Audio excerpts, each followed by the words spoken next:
痛みを感じろ。痛みを考えろ。痛みを受け取れ。痛みを知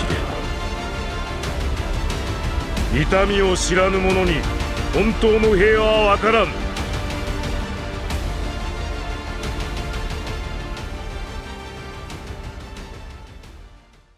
Wesh wesh canapèche, c'est Aspros et on se retrouve aujourd'hui pour un débat bien controversé et là je pèse mes mots. Naruto et Sasuke se sont affrontés la semaine dernière et on va faire la même chose avec leurs demoiselles. Alors ce débat existe depuis longtemps et il est vraiment à part. Je crois que j'ai jamais vu autant d'avis aussi biaisés en un seul débat. La raison est simple, c'est l'existence même de ce débat qui pose problème. On peut débattre sur absolument tous les personnages dès lors qu'on peut apporter des preuves suffisamment concrètes. Le problème, c'est que ces deux personnages sont mis en concurrence non pas pour leur force, mais parce que c'est toutes les deux les femmes de nos héros. De ce fait, elles ont toutes les deux une grande fanbase, soit composée de fans aveuglés par leur passion débordante pour leur personnage, soit composée de haters qui traquent jusqu'en enfer les gens qui osent dire que l'une des deux peut battre l'autre. Et le problème sous-jacent, c'est que les avis seront très vite biaisés par le fait que des gens préfèrent soit Hinata, soit Sakura. On peut avoir l'impression que ce n'est pas exclusif à ce débat, tous les personnages ou presque ont une fanbase composée soit de fans, soit de haters. Mais le problème avec celui-là, c'est que ça va beaucoup plus loin qu'il n'y paraît. Bref, comment on va organiser tout ça? En temps normal, je ferai 3 rounds. Partie 1, partie 2 et après Shippuden, ce qui devrait regrouper à peu près The Last et Boruto. Mais ici, je vais juste faire une longue argumentation où je vais regrouper les 3. En écrivant cette vidéo, j'étais conscient de ce qui allait se passer. Hinata n'a jamais rien montré qui permettrait de la scale correctement et Sakura, ça dépend du jour. Parfois elle montre des trucs de fou et parfois c'est plus compliqué. Bon, je vais commencer par parler du problème Hinata. Hinata est un personnage qui a été écrit pour être l'amoureuse de Naruto. Elle n'a rien à faire dans le scénario si ce n'est d'être la fille que Naruto va épouser à la fin. Je pense que l'auteur n'avait aucune autre prétention pour elle, ce qui explique pourquoi on l'a aussi peu vue. On la voyait pas beaucoup, et quand on la voyait, c'était principalement pour rougir parce que Naruto était présent. C'est un délire de japonais ça, hein. La fille timide qui stalk son crush, les fans la trouvent trop kawaii, du coup ils l'aiment. Pourquoi pas, mais dans ce débat, ce type d'écriture va nous desservir. Quand on débat sur la puissance d'un personnage, on se base sur les combats auxquels ils ont participé, les dires d'autres personnages, les dires de l'auteur via les databooks. Et malheureusement pour nous aujourd'hui, Hinata n'a pas grand chose. C'est un personnage relayé au 2e, voire au 3e plan. Elle n'apparaît qu'à de très rares occasions et dès qu'elle apparaît, c'est plutôt pour faire avancer l'intrigue amoureuse Naruto-Hinata. Je n'ai rien contre cette pratique, qu'on soit d'accord. Mais faut qu'elle se batte aujourd'hui et on va pas se le cacher, elle a pas montré beaucoup. C'est le problème quand on n'est jamais à l'écran. Si elle ne se bat pas, on va devoir utiliser d'autres sources pour évaluer sa puissance. Et malheureusement, ces autres sources sont difficilement exploitables. Parce que si je fais un listing de tous ces combats, ça donne ça. 4 combats. Et attention, hein, c'est pas 4 combats en mode 4 combats longs et révélateurs du niveau, c'est 4 combats pauvres en informations. On peut pas en tirer grand chose parce que les adversaires sont soit trop forts, soit trop faibles. Quand elle a affronté Neji, Neji l'a pulvérisé. Dans l'anime ça semblait plus long, mais dans le manga, il l'a fumé. Dès le début du combat, il avait fermé ses Tenketsu sans qu'elle le remarque et Neji n'avait ni utilisé les 64 points du Hake, ni le Kaiten, donc il était clairement pas à fond. Et la raison pour laquelle j'ai pas divisé ce débat en rounds, c'est que le seul scaling qu'on peut faire avec Hinata dans la première partie, c'est qu'elle est largement plus faible que Neji, c'est littéralement le seul truc qu'on sait. Et comme beaucoup seraient fait pulvériser par Neji, on peut pas évaluer avec précision la prestation d'Hinata. Que vous mettiez Konohamaru, Hinata ou Sasuke contre Neji dans la phase éliminatoire, ça reviendrait au même, ce serait une fessée. Donc effectivement, ce match n'a servi à rien. Son combat contre Pain aussi n'a pas beaucoup aidé. Dans l'anime, le combat a duré un peu plus et on avait l'impression qu'Hinata était plus préoccupée par le fait de sauver Naruto que par le fait de se battre, donc ça explique sa défaite. Mais dans le manga, le combat entier, c'est ça, 3 cases, dont une où on voit Hinata sortir les lions jumeaux, une où elle n'arrive pas à toucher Pain, et la dernière où il la repousse méchamment avec un Shinra Tensei. Même si vous êtes un fan inconditionnel d'Hinata, vous analysez ça comment? En général, les gens qui utilisent ce combat contre Pain partent du principe qu'Hinata a repoussé Pain au corps à corps, ce qui devrait la placer aux alentours de Naruto Hermite. Si, je vous jure. Mais faut comprendre que quand elle a fait ça, c'était dans l'anime, pas dans le manga. Dans le manga, elle n'a pas mis un seul coup et s'est fait one shot. Donc ce combat non plus ne sert pas à grand chose. Pendant la guerre, elle a affronté des Zetsu blancs avec Neji. On n'a pas trop vu le combat, mais vu qu'elle est pas morte, j'imagine qu'ils ont gagné. Là aussi, difficile de donner son niveau précisément. C'était du travail d'équipe, contre un adversaire archi faible, mais en grand nombre. Et même dans ce cas-là, on l'a pas vu, genre elle a rien fait de spécial. Ensuite, elle a affronté l'équipe Madara Obito Jubi, où elle a repoussé un bras de Jubi et a battu un des clones en utilisant les 64 points du Hake. Quand elle a repoussé le bras de Jubi, elle était boostée par le chakra de Kyuubi. Ça reste impressionnant, on est d'accord, mais ça aide pas trop parce que dans ce débat, elle l'aura pas. Sinon, son affrontement contre le clone de Jubi était legit. Dommage qu'elle ait utilisé potentiellement sa plus puissante attaque contre un seul clone alors que des ninjas genre Kiba ont pu en prendre plusieurs sans pression. Donc vous voyez, Hinata jusqu'à la fin de Shippuden est vide en termes de compétences. Et j'ai l'impression que la seule chose sur laquelle on peut se baser, c'est les statistiques, ce qui est un petit peu paradoxal parce qu'avec le reste du roster, on se baserait plutôt sur des faits.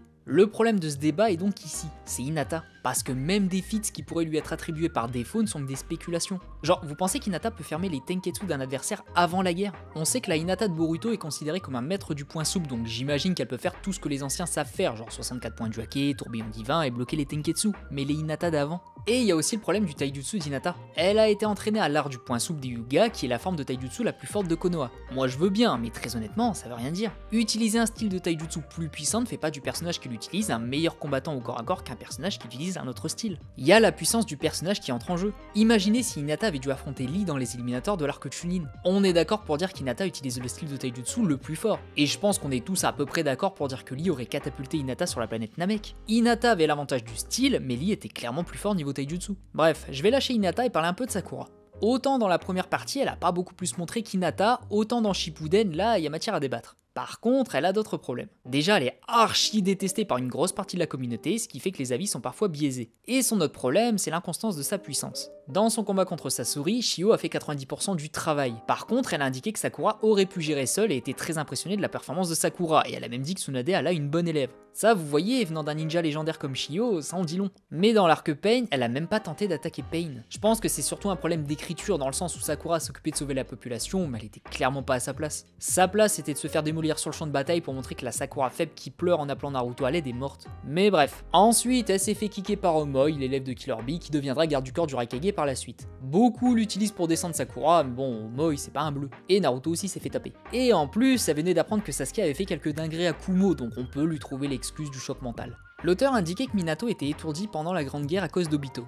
Au tout début, il gère de fou et ensuite il devient moins utile que le deuxième Hokage à cause de cet état d'étourdissement. Il a été nerf mentalement, donc ce genre de procédé existe dans Naruto. Peut-être que Sakura a subi ce même nerf ici. Je ne l'affirme pas et dans tous les cas je m'en fiche un petit peu, c'est pendant la Grande Guerre qu'elle a vraiment montré de quoi elle était capable. Pendant la guerre, on l'a vu écraser un grand nombre de clones de Jubi en une seule attaque, elle peut invoquer Katsuyu, une invocation capable de dissoudre Orochimaru, et elle peut utiliser le Byakugu.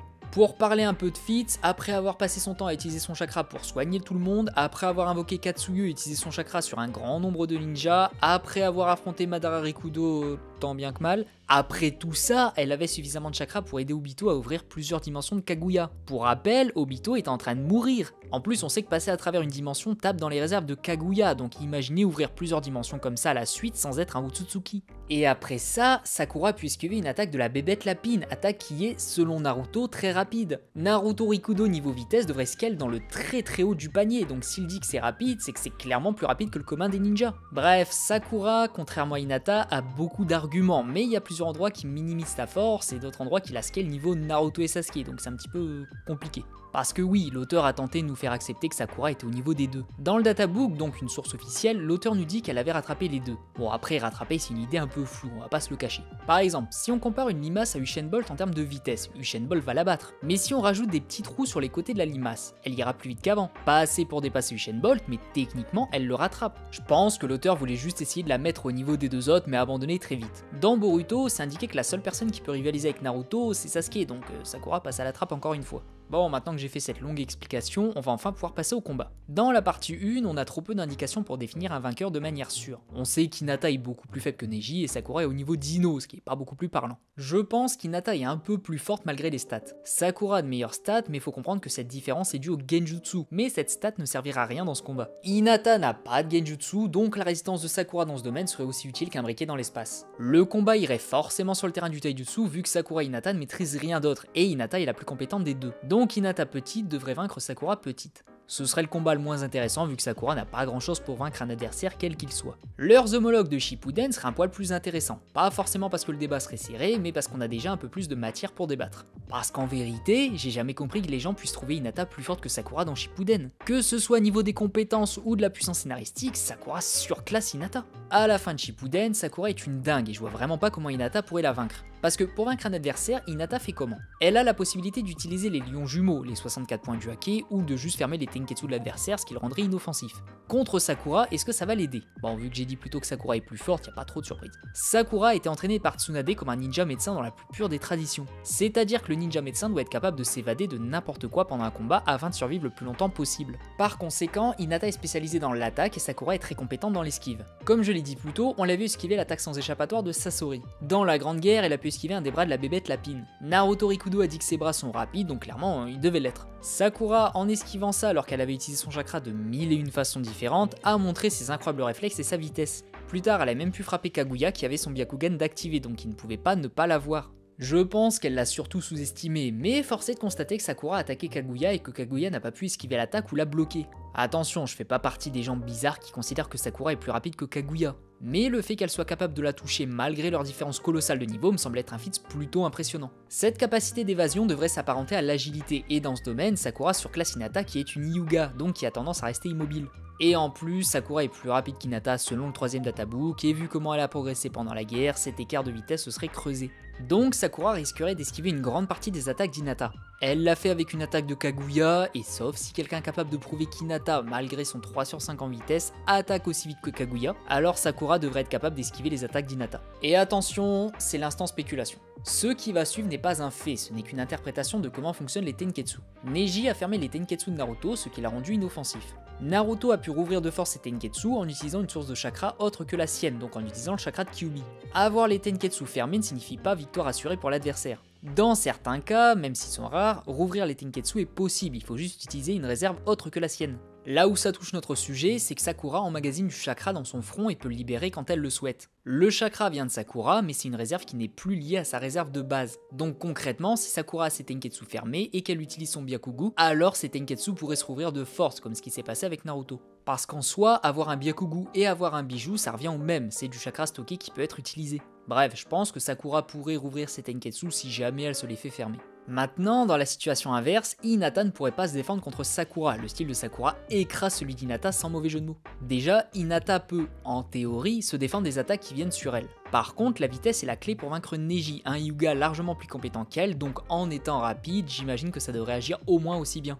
Et dans l'absolu, même si vous considérez que Sakura ne surclasse pas totalement Hinata niveau vitesse, Sakura peut faire des attaques de zone. Genre elle frappe le sol et tout ce qui est dans la zone d'attaque se fait exterminer. Regardez son coup contre les clones de Jubi. Elle a frappé à un seul endroit et ça a touché beaucoup de clones éloignés.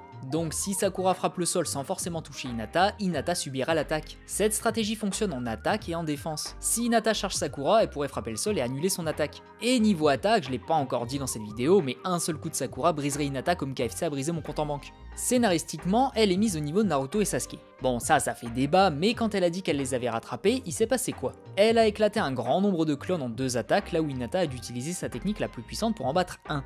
Et ensuite, elle a invoqué Katsuyu pendant que ses partenaires ont invoqué leur version du trio d'invocation. Je pense qu'à ce moment-là, on devait y voir une sorte de reboot du trio légendaire. Genre Naruto et Sasuke sont comme Jiraiya et Orochimaru, ceux qui se battaient pour la place de numéro 1, et il y a Sakura qui les talonne comme Tsunade le faisait. Vu sa prestation contre les Jubi, ça semble assez évident que Sakura est mise largement au-dessus de ses camarades. Genre, les anciens Genin de Konoha font tous leur attaque sur les Jubi pour montrer leur progression, et t'as Sakura qui fait largement mieux que tout le monde réuni. Donc le scénario est clairement derrière Sakura. Et d'ailleurs, j'ai parlé de Katsuyu, mais vous pensez vraiment qu'Hinata peut la vaincre? C'est quelque chose qui est un peu difficile à accepter, mais vous vous rendez compte à quel point une invocation c'est fort? Genre, surtout ces invocations là, regardez la lame de Gamabunta qui touche le sol. Ça crée une onde de choc qui est tellement forte que ça fait vaciller Sasuke et Temari. Et là c'est pas une attaque, c'est juste sa lame qui touche le sol. Imaginez un Suiton de Gamabunta contre Sasuke ou Temari. Katsuyu c'est une invocation de soutien certes, mais c'est une invocation qui peut désintégrer Orochimaru et qui peut tanker des attaques vraiment costauds. Genre Katsuyu divisé a pu sauver une grande quantité de ninjas du Shinra Tensei de Pain. Est-ce qu'Hinata a une attaque suffisamment puissante pour terrasser Katsuyu entière?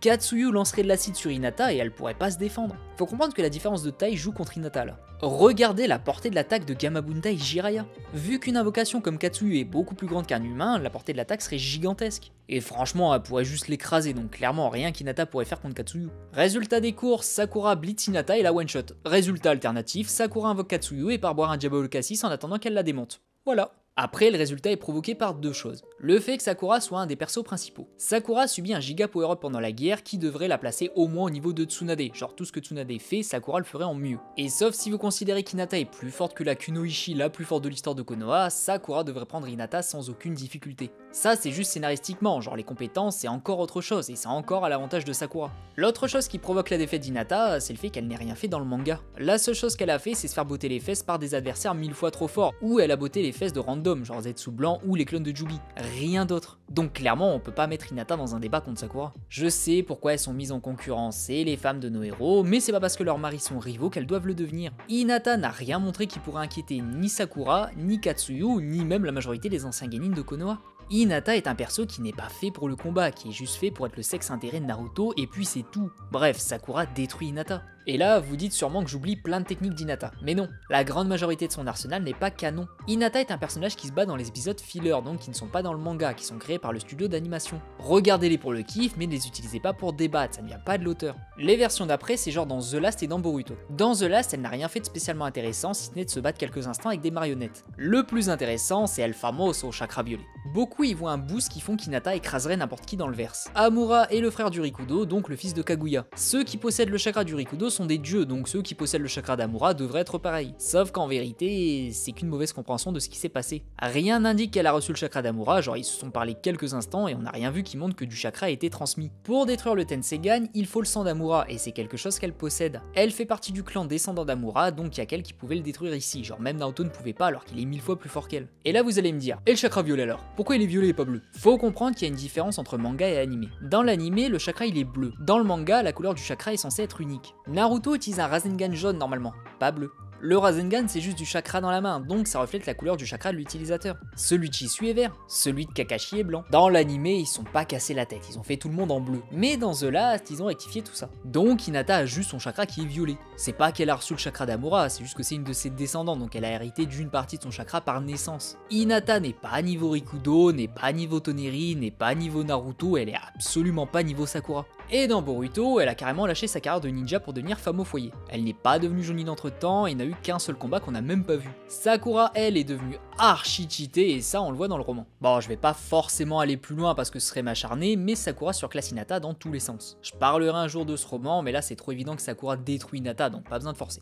Oubliez que vous n'aimez pas Sakura, oubliez que vous êtes un Naruhina shipper. Sakura est niveau Sannin alors qu'Hinata est niveau Chunin supérieur, voire Jonin inférieur, donc clairement il y a un monde entre les deux. Et toi, oui c'est à toi que je parle, tu penses qu'Hinata démembre Sakura? Tu penses que Sakura utilise Hinata pour laver son sol? Rendez-vous dans les commentaires. A bientôt pour une prochaine vidéo, prenez soin de vous, et n'hésitez pas à aller lire mes petites descriptions de vidéos, je fais des reviews de dessins animés à pas piquer des hannetons. Bisous.